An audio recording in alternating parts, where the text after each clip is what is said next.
term warfare hyperbole, you're probably wondering what that term means in practice.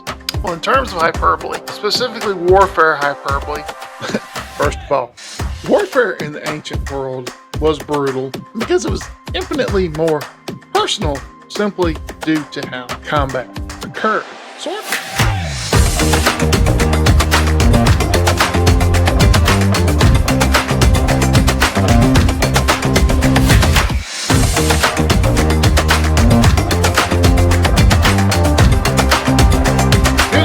Good afternoon or good evening wherever you are. I am Triggerman1976 and welcome back to the channel. As you can tell by the title card, this is part 3 of the examination of Kip Davis's analysis of Gavin Ortland's video on allegations of genocide in the Bible.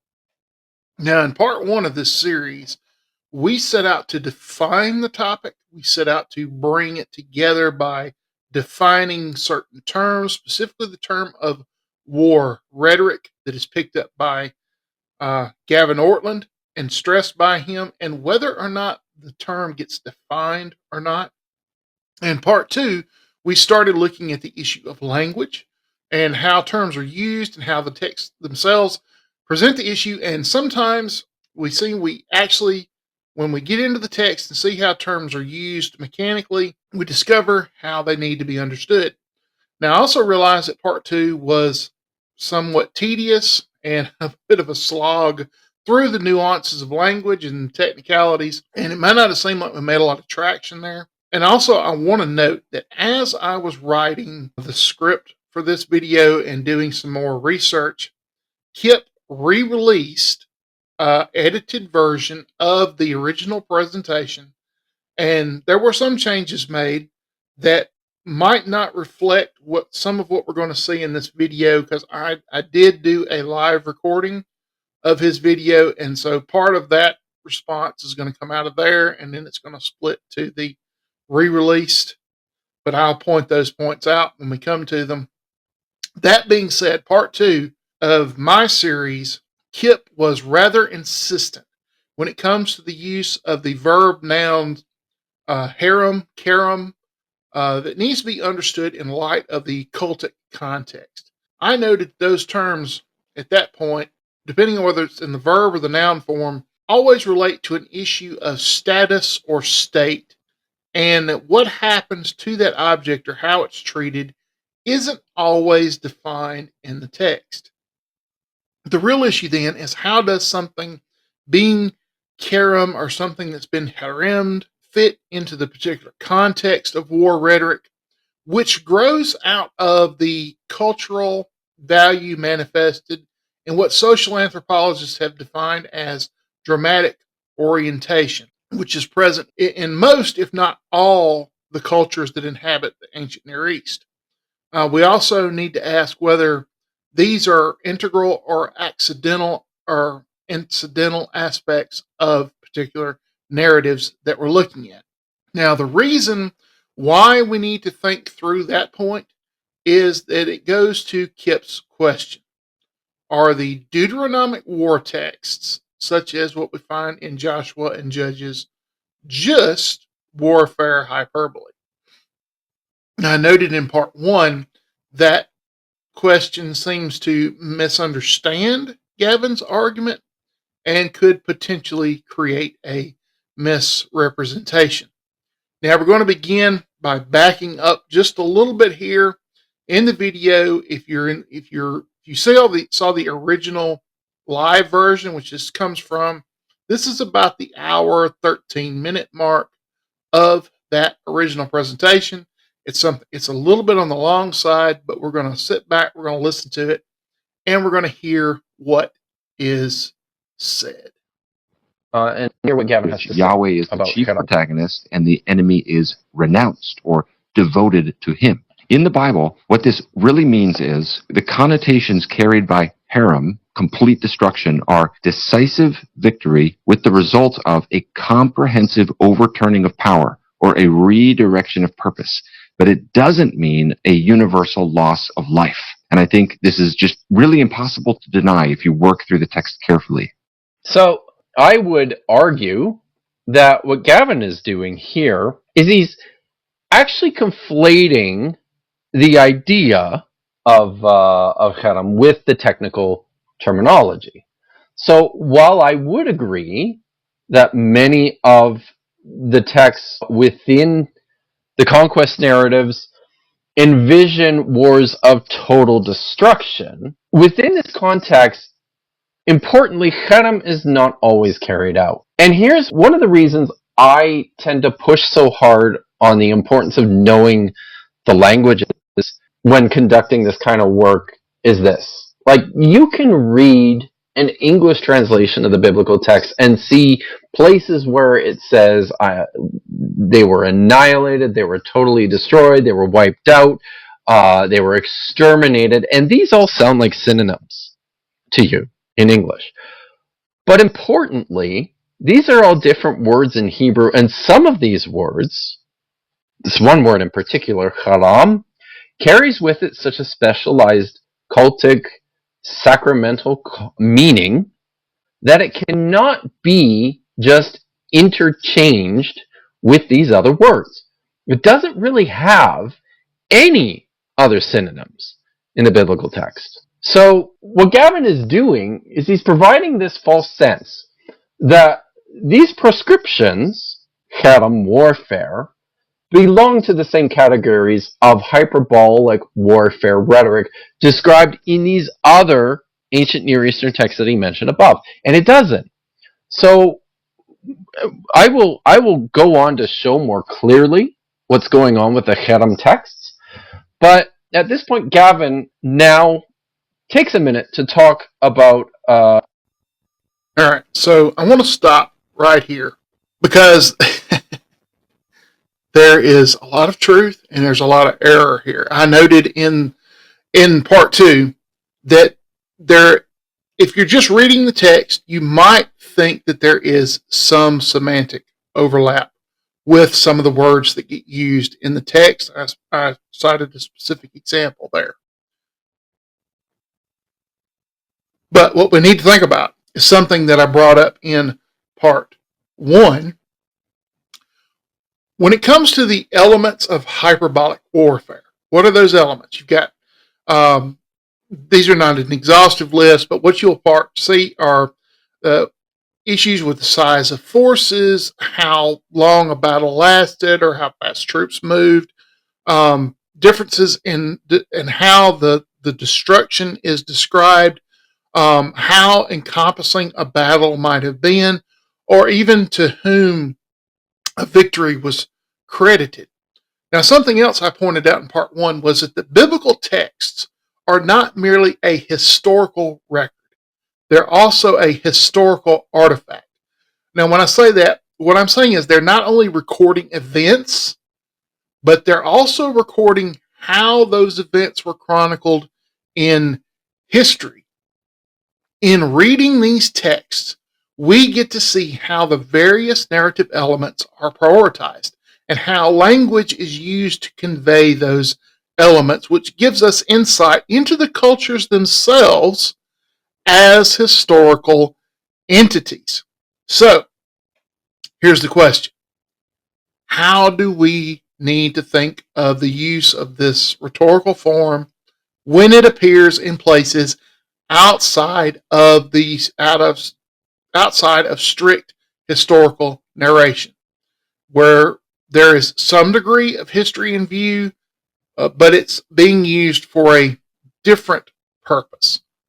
Now, I ask that question because it's very important when we listen to what is said in this next clip.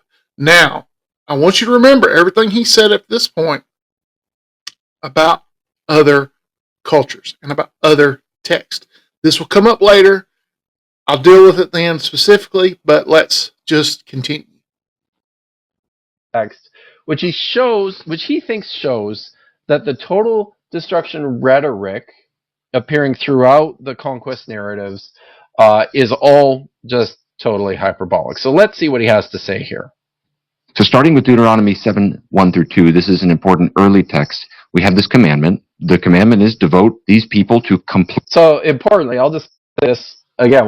When Gavin says early text, he means something quite different from what I mean when I say early text.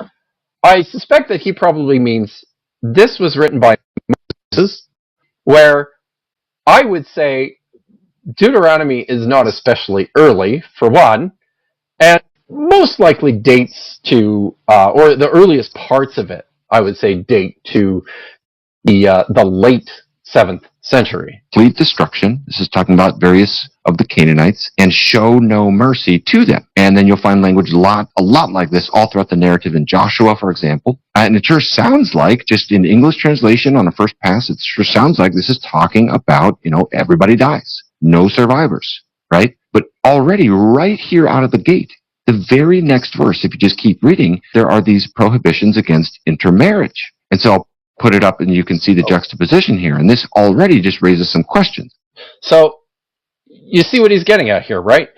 Gavin says that within Deuteronomy 7, you've got this description of total destruction, annihilation, wipe them all out, don't let any of them live.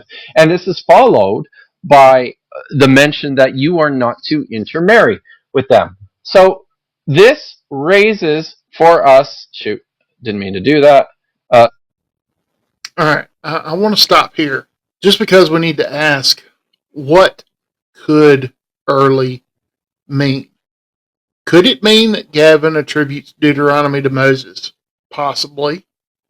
It could also mean that he's locating it in its place in narrative terms, that it canonically precedes Joshua. And so that element should aid in determining how we interpret the term as it's used elsewhere. Now, if you watch part 2, you'll see that I made a number of these points, so that's where I will agree with Kip. The hareming of something does carry a degree of sacramental or cultic understanding. Now that means, and I used an example drawn from 2 Kings 19 to demonstrate this, and we can and do sometimes see terms used in conjunction with verbs of destruction, which appears to give us a degree of semantic overlap, which goes back to the previous clip, that could give us a false impression. But, and I'm going to actually fault both Gavin and Kip here, because Deuteronomy 7 does contain valuable cultural insight. Why do I say that? Well, let's just look at the text. I'm not going to read it. When you look at this text, specifically the part that I've got highlighted here, you'll notice there are 4 commands in the text. What are those commands? First of all, you have harem, you have make no covenant, show no mercy, do not intermarry. These commands are all related to one another.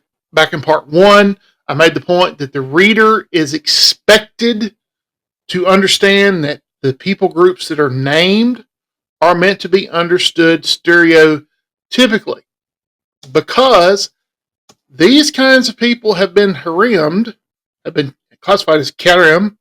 They have been haremed. They are ineligible for making covenantal contracts with Israelites. Why is this important? Because in that culture, mercy is part of a recognition of kinship alliance or covenant, and the way in which these alliances are made are through marriage, either through one family taking the daughter or giving a daughter.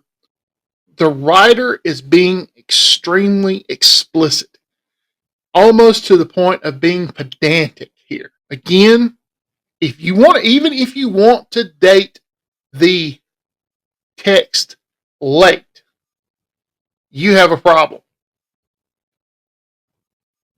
What is that problem? When a text comes into existence in history, if it's preceded by other text and it specifically uses them as reference points, you always have to go back to the earlier text. That writer is assuming what the earlier text meant, or what he believes it meant. Now, here again, The use of the language is stereotypical, and I would recommend reading Jerome Nary's article, Group Orientation in the Handbook of Biblical Social Values here. It's very informative. It will give you insight into that. But here again, this is one of our instances where our English translation, if we don't understand the cultural backgrounds, it can lead us into misunderstanding. Now, the problem here is that while this passage can help us understand some of the social consideration and give us insight into how the term needs to be understood in other texts, such as Joshua 6, it doesn't necessarily give us a clear parallel. All right, so that being said, we continue on. I kind of skipped ahead here. What the texts are, what they're about. All right, so I'm just going to pull this up again. What are these stories? One of the key points, there's two key things I want people to take away from this response to Gavin. The first is that the Canaanite conquest did not happen. Certainly it did not happen as described in the book of Joshua or even in the book of Judges.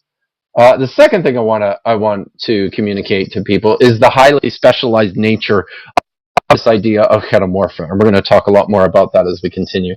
So what the Canaanite conquest did not happen, and we know this from a fairly comprehensive appraisal of the archaeological record. So this is from a book by Israel Finkelstein and Ariel Mazar.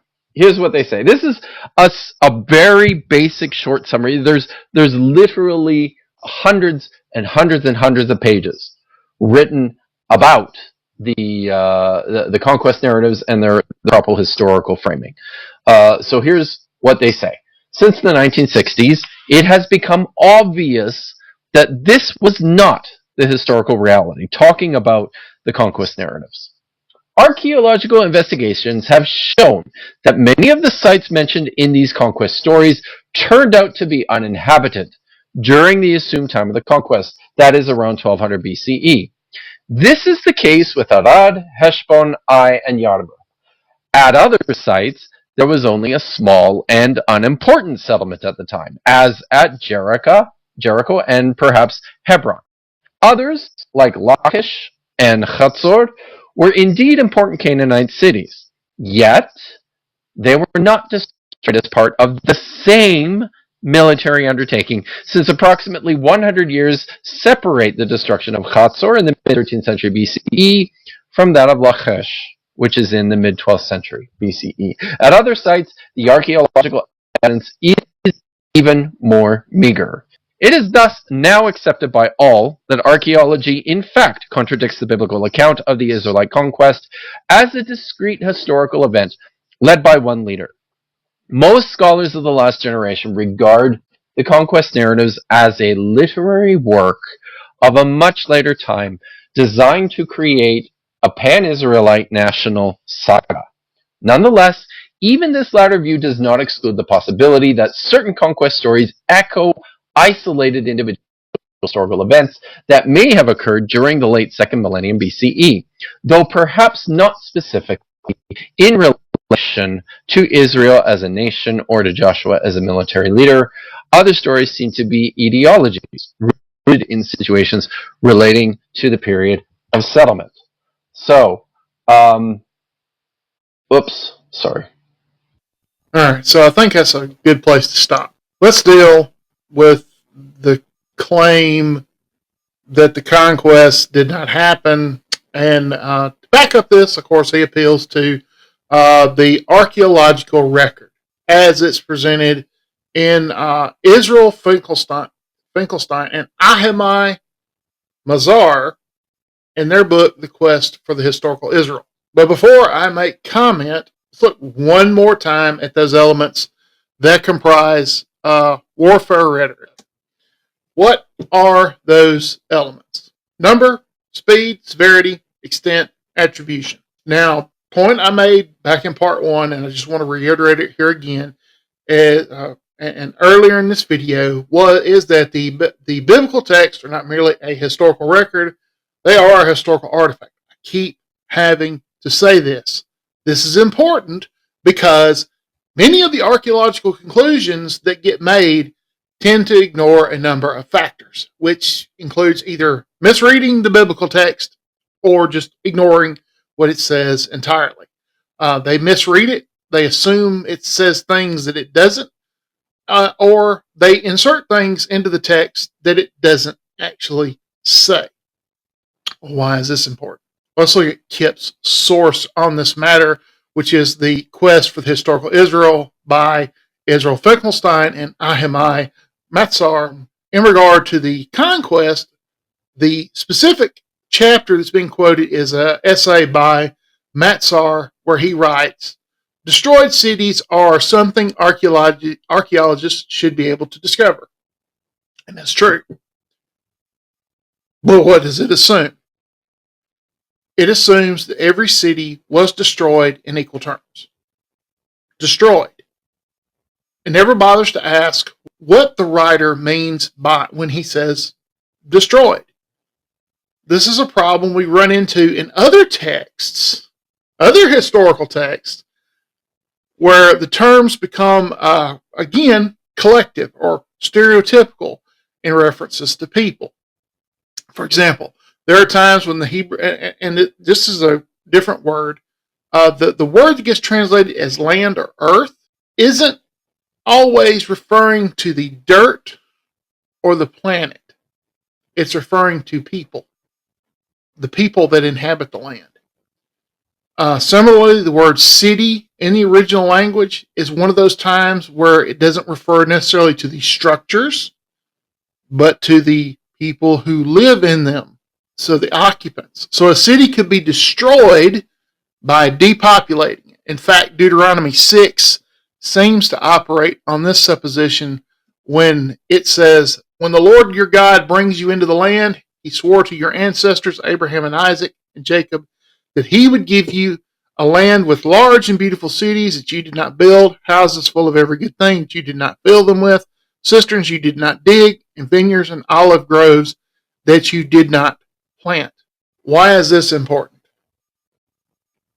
Because this can explain why some destroyed cities weren't destroyed. Because they had either been depopulated and repopulated, or they were itinerant settlements, which are settlements that temporarily are established and moved according to seasons or conditions, which is something that happened in this period, and cities could even actually change location due to the nomadic or semi-nomadic lifestyle of the period. A prime example that I give of this, I used to live in the Mississippi Delta. The city I lived in, the town I lived in, was very small. It was right on the river. It was actually a port town. And the citizens of the city, of this town, got so disgusted with the riffraff that were coming off the river, they moved the port 15 miles up the river and established an entirely new city for the purposes of handling the stuff that would come off the river, because they wanted to clean their town up. The name didn't change, but the town was originally like the county seat, and they moved it up the river to this new town because they were tired of their city being trashed. This could happen in ancient times. So what that means is that archaeologists may be looking for something that isn't there, not because it didn't happen, but because they're looking for the wrong thing. Well, why is this important? Well, it's important because Mazar goes on to write, "Archaeological investigations have shown that many of the sites mentioned in the conquest stories turned out to be uninhabited during the time of the conquest, circa 1200 BCE. And what's interesting here about this contention is that when the biblical narrative finds a touch point in the archaeological record, due to his presuppositions, sometimes he seems to assume an early date for the conquest, other times he assumes a late date. He's inconsistent when he assumes his dating. Sometimes it's early, sometimes it's late. That's moving the goalposts. And when you come to skeptical archaeological arguments or presentations, this is rampant. There is no consistency. When they're this inconsistent in their how they analyze the data, you just kind of have to check it out. Here again, and also I would come into question, what do they assume by destroy? It assumes, well, first of all, they assume that a site could sit static, undisturbed, either by later human activity or even natural activity. And it fails on so many levels of basic human reasoning that it just in practice it's embarrassing, and it often ignores what the text actually says. For example, I think we need to consider the destruction of the city of Ai because it defines what we could or should find archaeologically. Just as a further reference, Michael Jones of Inspiring Philosophy and Dr. David Falk recently had a discussion on the subject, and they went through the archaeological issues here, and I'll be sure and throw a link in the description below just as a reference about what we should expect in archaeological terms. But let's just use Ai here as an example. When it comes to the city of Ai, the destruction of which we find described in Joshua chapter 7 and 8. First thing, Ai isn't described as a fortified or walled city. While there is mention of a gate in verse 5 of chapter 7, the term that is translated refers more to like the city center or a marketplace. Doesn't necessarily need to imply a fortified structure. Second, Joshua initially assigns a small force, which implies that Ai was not seen as a major obstacle. It's seen as a minor threat. Thirdly, all the battles that occur away from the city. The forces of Ai always come outside of the city to engage the Israelites at a distance, which seems to indicate that Ai lacks significant defensive fortifications. But lastly, there's the name of the city itself.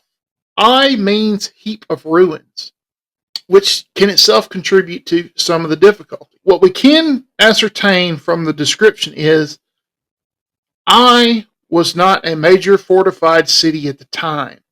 Likely it was an outpost for a reactionary or a quick response force that was simply occupying the remains of a previously destroyed city. This is important because this was a common tactical approach for occupying forces in the ancient world.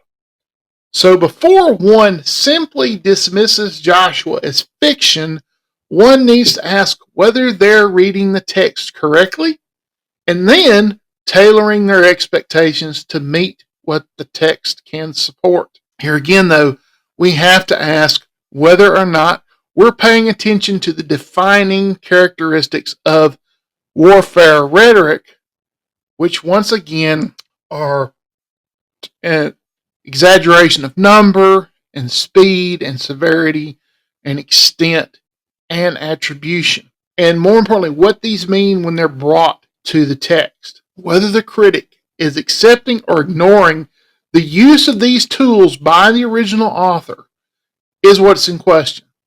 There's a lot more I could say here, especially about how Mazar reads the biblical text. It's not good. There's a lot of anthropological ignorance there. But this isn't about him. It's about Kip.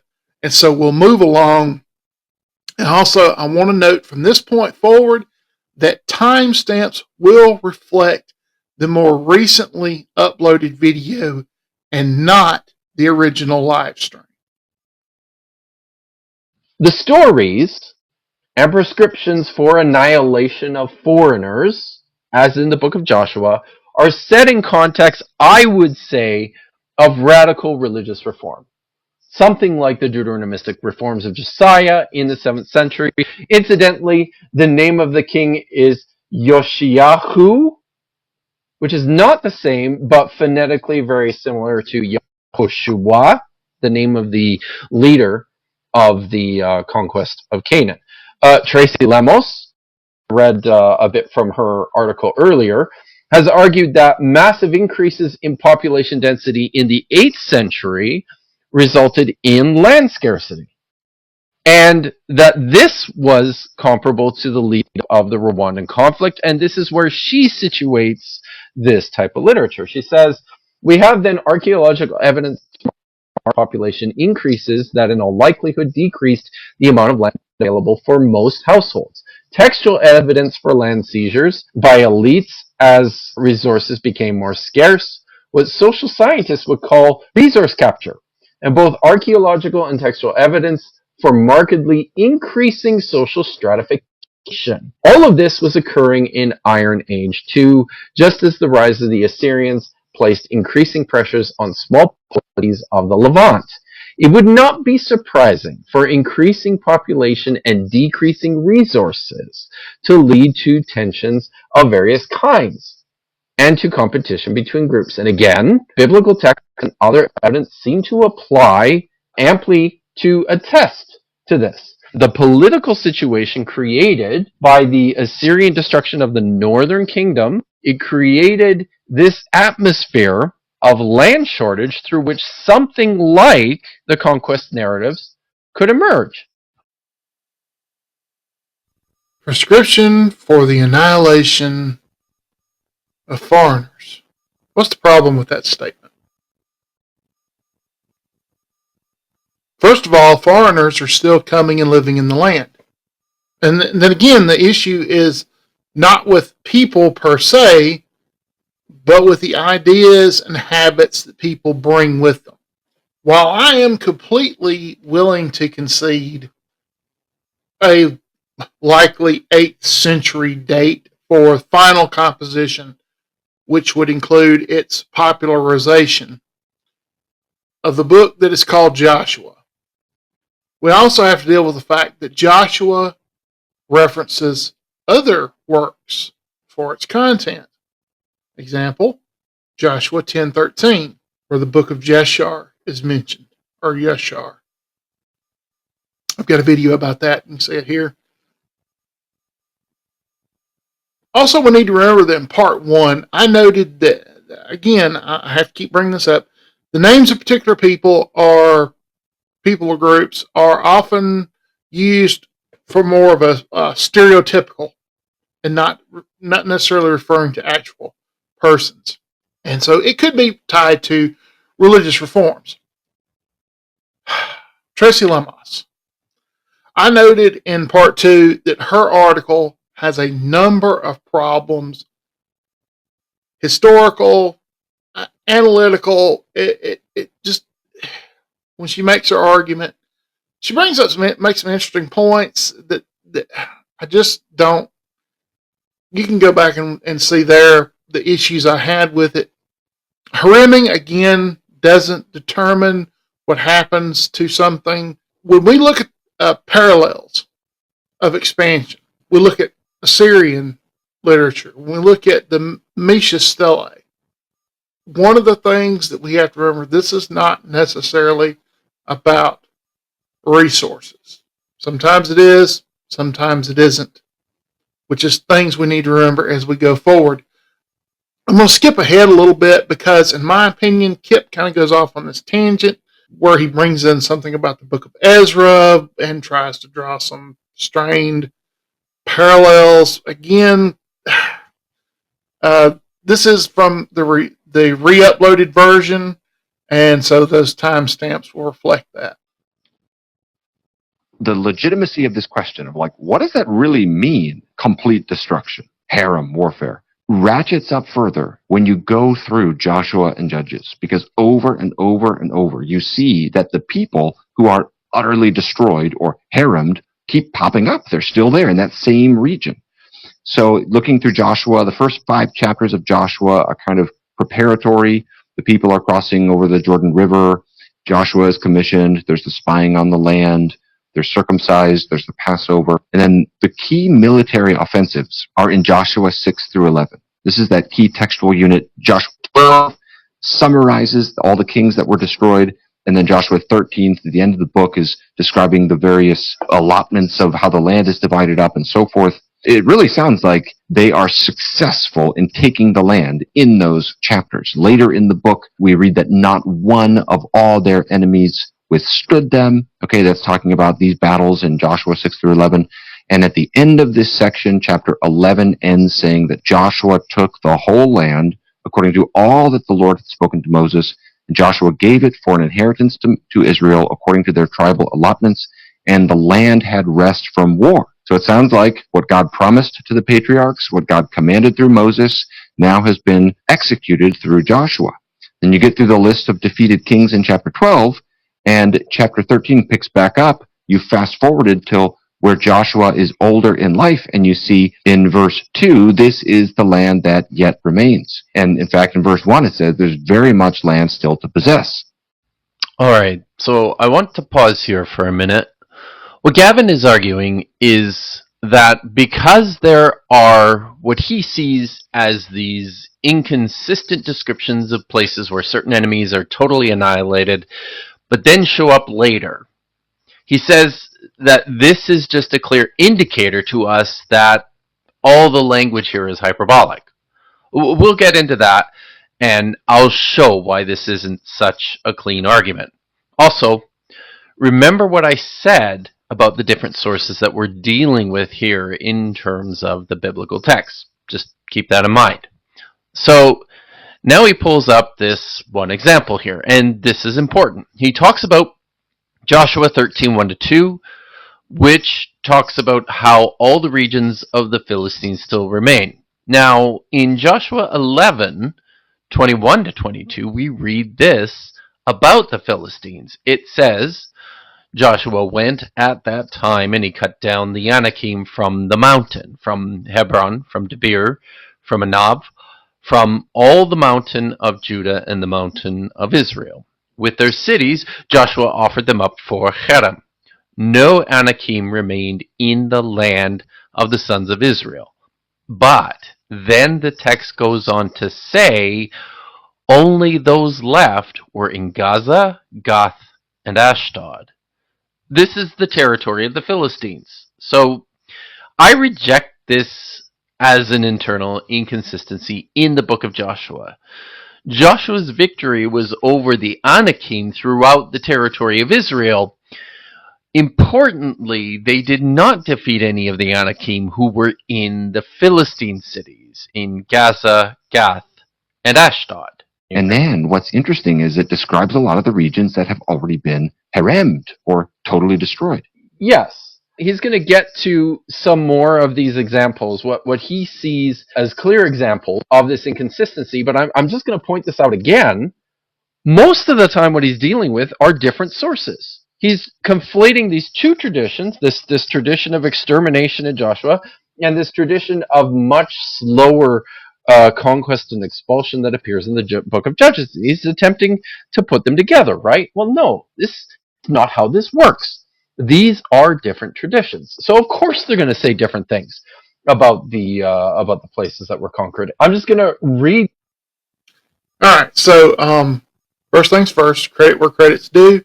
Kip, absolutely correct on the focus on the giant clans or the Anakim. These are the primary targets of the initial push by Joshua. But then, again, I have to point out the fact that there's a misrepresentation of Gavin here when Kip says that Gavin is saying that these texts are just hyperbole. I noted back in part 1 that that's not Gavin's argument. Gavin's argument is built around the narrative employment of ancient Near Eastern warfare rhetoric, which he argues is needed to properly understand the conquest narratives. And it's important to note this because the use of warfare rhetoric is completely consistent with the style of discourse favored by honor cultures, which embrace the value of dramatic orientation. And why is this important? Because this is how a person or community uses their ability to create a compelling narrative to gain, maintain, and increase their honor. We also have to deal with the reason why you can have these inconsistencies in a narrative where one group is said to have been destroyed and then they show up in another location or in another time. And this explanation is far simpler.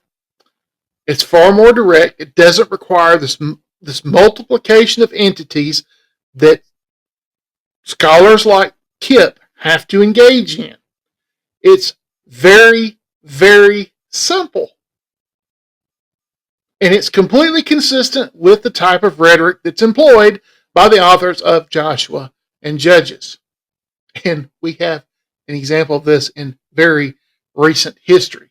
Lawson Younger points this out in his book, Ancient Conquest Accounts, when he writes, the terms conquer and conquest can have a number of nuances which are not always present in every context in which they are used. When, for example, one speaks of the conquest of France during World War II, or says that Germany conquered France, the meaning is something like the German army defeated the French army in battle and occupied France, but it did not subjugate the French people, nor did it bring about the colonization of France by Germany. Now, Younger gives a number of examples, but his most relevant one to the historical context is that of the Assyrian king Shalmaneser III, who claims to have conquered the cities of Kaldu, but he didn't destroy them. Instead, what he received was an annual tribute payment from them, but he never colonized the cities. Younger adds to this point, in this way, the biblical account of Joshua 10-11 must be understood. The Israelites may well have conquered the land as generally described in the narrative, but this conquest was in many ways temporary, not permanent. It did not mean the complete subjugation of the land. Now, to demonstrate this, Younger gives us a number of stock phrases that appear across the breadth of ancient Near Eastern war text. These phrases include terms like what we would find in the Hebrew Haram Karim, totally destroy. Also, such as no survivors, all the land, and references to all the people or inhabitants. He further points out that when we see these terms used, we must be careful and examine the context, because how these terms are to be understood is dependent upon who is using them and how they're being used. Now, Lori Bartlett, in her work, Joshua and the Rhetoric of Violence, expands on this when she writes, the motif of total destruction in Assyrian battle reports usually refers to the annihilation of human life as well as property. When the Hittite battle reports boast of total destruction of a city or area, they usually mean the property was destroyed and the people were taken captive. Now, Rowlett's point is that one group, the Hittites, focused more on the material destruction, while the other, the Assyrians, focused more on the human destruction. Like Younger, she notes that having possession of the land is a distinct and a different act than having control of it. This distinction, then, helps to explain any alleged inconsistencies between the narratives of Joshua and Judges, since Joshua is focused more on defining the tribal allotments, while Judges is focused more on particular experiences of the individual tribes as they attempt to exert control over the land. Kip, using a few commentaries here, attempts to assert that this inconsistency is due to apples and oranges comparison of two separate accounts. Far from it. On the contrary, it's not two competing traditions. It's one tradition being told from two different perspectives at different times with different emphasis. This is a point we can demonstrate by the use of warfare rhetoric, and is consistent across the breadth of ancient Near Eastern war reports and what we find in the biblical text as a whole, and Joshua and Judges in particular. Now, in this next clip, which is the last one we're going to look at, Kip accuses Gavin and others of not actually reading the text. So let's continue.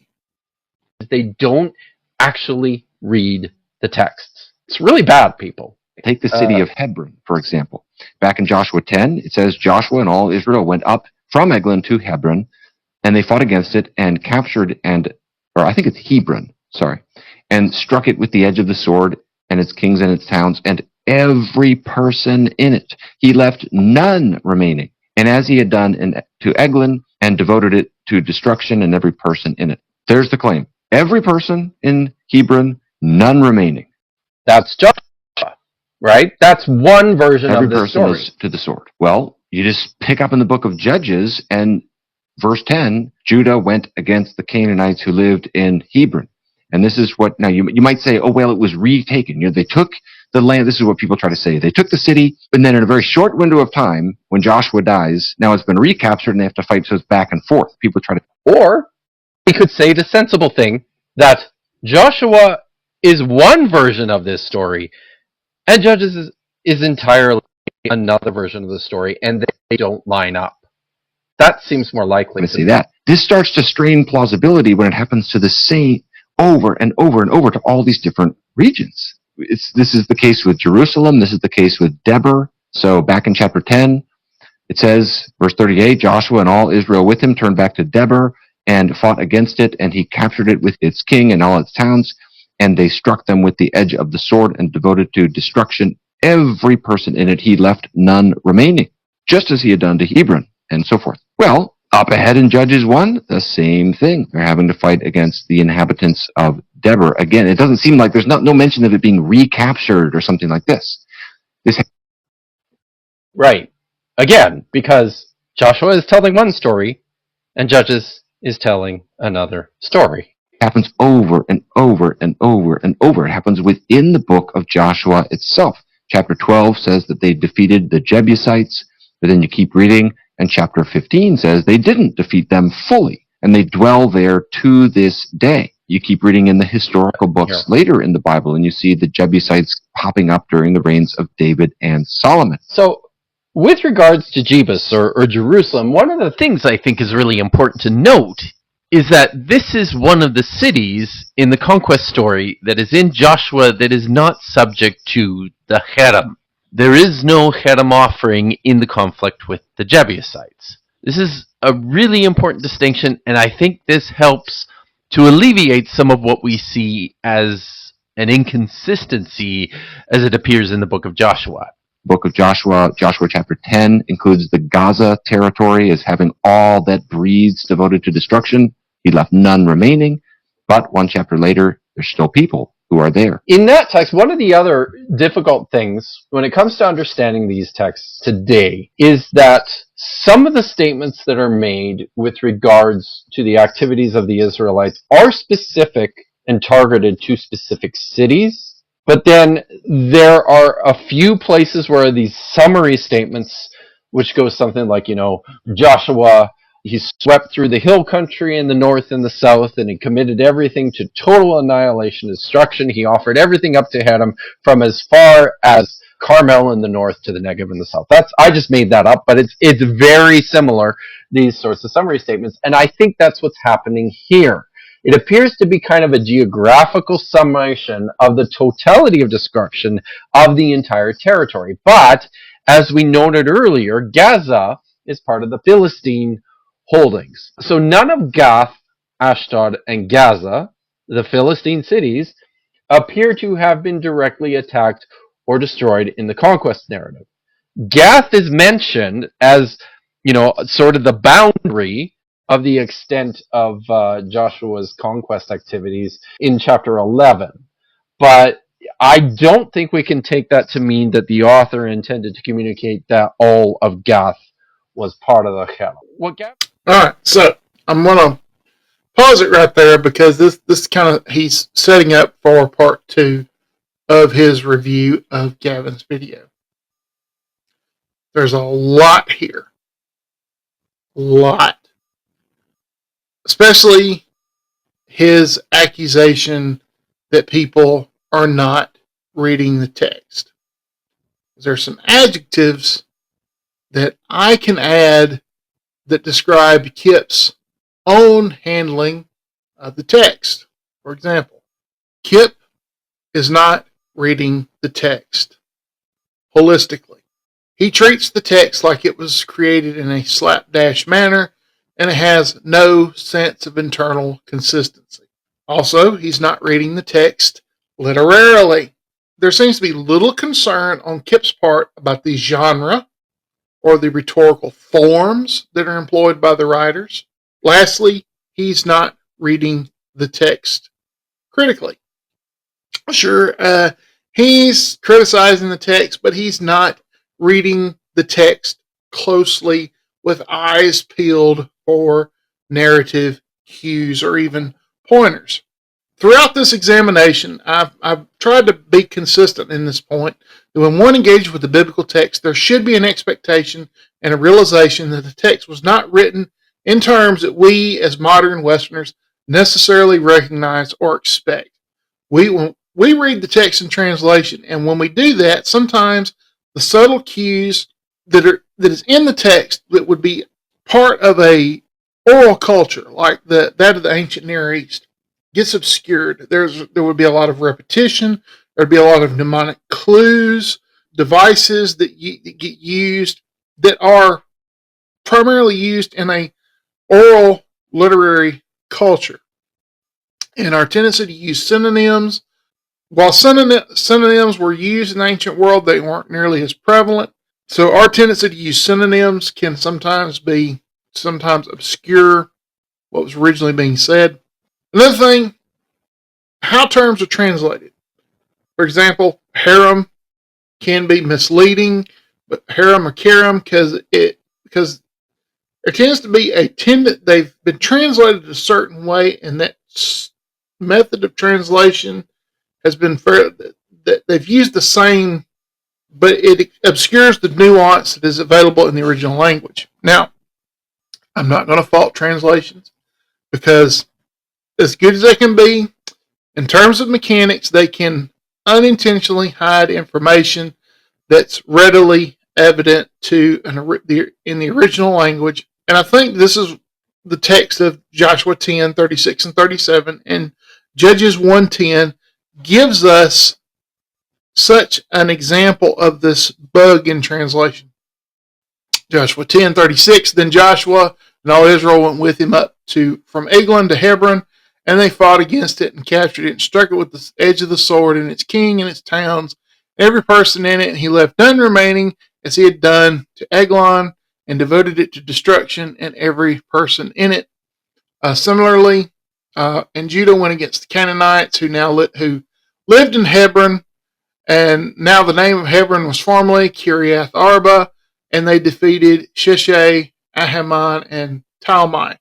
Just a little bit ago, I pointed out that ancient writers had certain stock phrases that they would put into their war texts. Several of those, of course, appear here in Joshua 10, such as he left none remaining, he devoted it to destruction. Now, why is this important? Because we have to ask whether these are intended to reflect something I mentioned earlier, a Hittite or Assyrian understanding. Is this to be understood in terms of people, which would be the Assyrian understanding, or would be in terms of material, the Hittite understanding? Now, Kip pointed out, and credit here where credit is due again, there seems to be a more generalized or regional sense when it comes to the terms being used in Joshua. And what commentators have noted is that Joshua seems to be focused on specific towns, while Judges has a more regional focus. A good example of this distinction would be where if you were to ask someone where they were from and they said they were from Chicago, if you pressed them for more details and they've said, well, I'm actually from Evanston, Illinois, or Gary, Indiana, would they be lying about being from Chicago? Not necessarily, because Chicago in our American context and has both a specific context and a regional identity. also.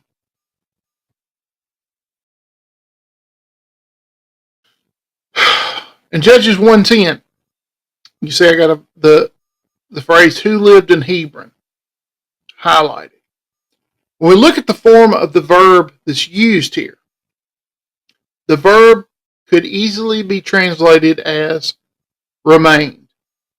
When we put the focus on Joshua, which is on the cities, in line with the more regional concerns of Judges, as well as the use of the verb, you can have two things that are true at the same time.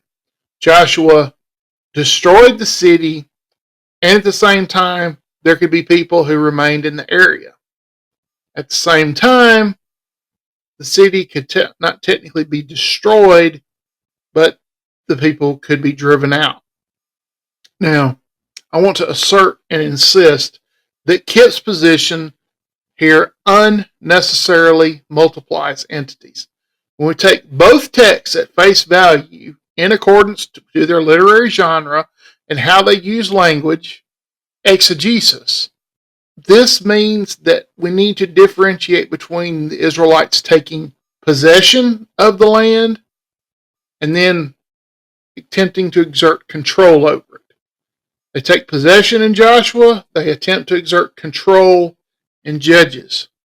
These are two different yet related actions that seem to be ignored. Now, throughout this series, I've noted that Kip is willing to make some important concessions, but then he'll quickly take them back. This gives his argument a tremendous amount of inconsistency. This means he gets it wrong way more often than he gets it right. Now, it's not to say that Gavin gets it right every time either. He has his hits and misses, but there is more consistency to Gavin's argument. As we go forward from here, there's 3 points that we need to remember. Now, the first point we need to remember is that warfare in the ancient Near East was brutal. It was swords, spears, rocks, clubs. It was exceptionally ugly and was focused more on instilling terror in the enemy than actually engaging on the battlefield. A second point is it is entirely possible to define certain actions in using our modern definition of the term genocide. Just because something can fit into a specific definition, which I pointed out in part 1 of this series, doesn't mean what's being described is, in fact, genocide. The issue is ancient people had no such concept, and as I said, until the early 20th century, not every other nation did. Lastly, neither of these points undermine the inerrancy or authority of Scripture. Scripture is both a record and an artifact of a particular people at a particular time. Christians especially must recognize that not everything the text records is necessarily intended for us, but it also doesn't mean that it has no meaning for us. It is incumbent on us, Christians, believers, to understand the text and to then be able to explain it to the world. What does that mean for Kip's contention that the conquest never occurred? Well, it's bunk. This is demonstrated by the fact that he's willing to accept any other historical account that will employ the same rhetorical forms and have the same amount of evidence. Then he has no reason to reject the biblical account. Assyriologist William Halo has noted, "We should neither exempt biblical literature from the standards applied to other ancient Near Eastern literatures, nor subject it to the standards demanded nowhere else. On this basis, Israelite traditions about its own Bronze Age, though these traditions were written down in the Iron Age, have to be given as much credence as Middle and Neo-Assyrian notions about the old Assyrian past." Our ability to prove or disprove any particular historical account is and will always be limited by what we are willing to allow into the room as evidence. One of the major pieces of evidences for a historian are written records of various kinds. And those kinds of literature, which include epic poetry and even narrative prose, are all evidence of specific events. Oftentimes, there are word pictures that are painted with colorful words that locate them firmly in history and culture. And it's disrespectful of anyone who claims to be a historian or an authority on the ancient world to dismiss a description of historical events simply based upon the means by which the event is described, or on the fact that it might not have any hard physical evidence for every single recorded event in history. For example, what's the evidence that Charles Lindbergh flew across the Atlantic in 1927? Now, you might say, well, we have testimony of the flight and we have some photographs, but let's be real. There was no internet live stream then. And perhaps an even more modern example could be the fact that people believe the fine people myth that gets regularly promulgated by the current Democratic presidential candidate. This myth is so egregious and so in conflict with reality that Snopes finally had to call it out for the lie it was. Now, it's incumbent on us as the reader to parse the text and sift through it in terms of language and rhetorical tools to get to that underlying story. It's fundamentally dishonest, and above all, it's disrespectful to the people who took time and often at great expense to record them. The story of the conquest is fundamentally theological, and sometimes that overshadows the history. A history, like all human history, that is often bloody and can be defined by atrocities. There's a number of ways to deal with the past that I can see. Now, the first way that we can deal with the past is simply to accept the past for what it is. The past. It happened. Get over it.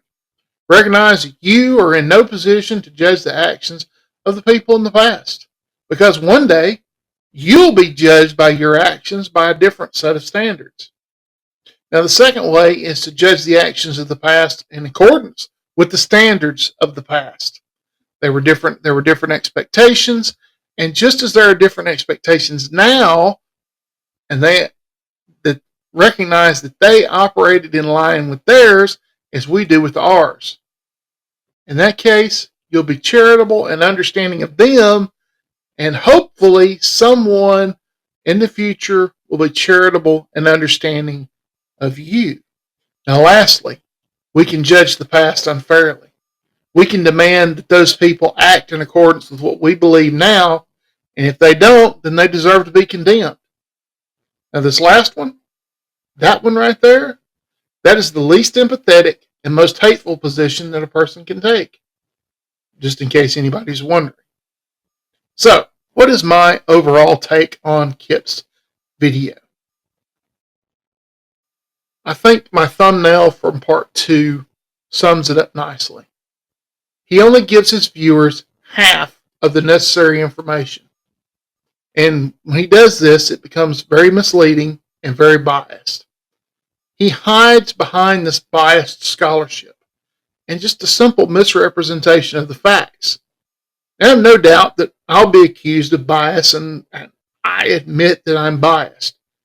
But I'm also willing to look at all sides of a matter. I'm willing to let the text be the text in terms of when it was written.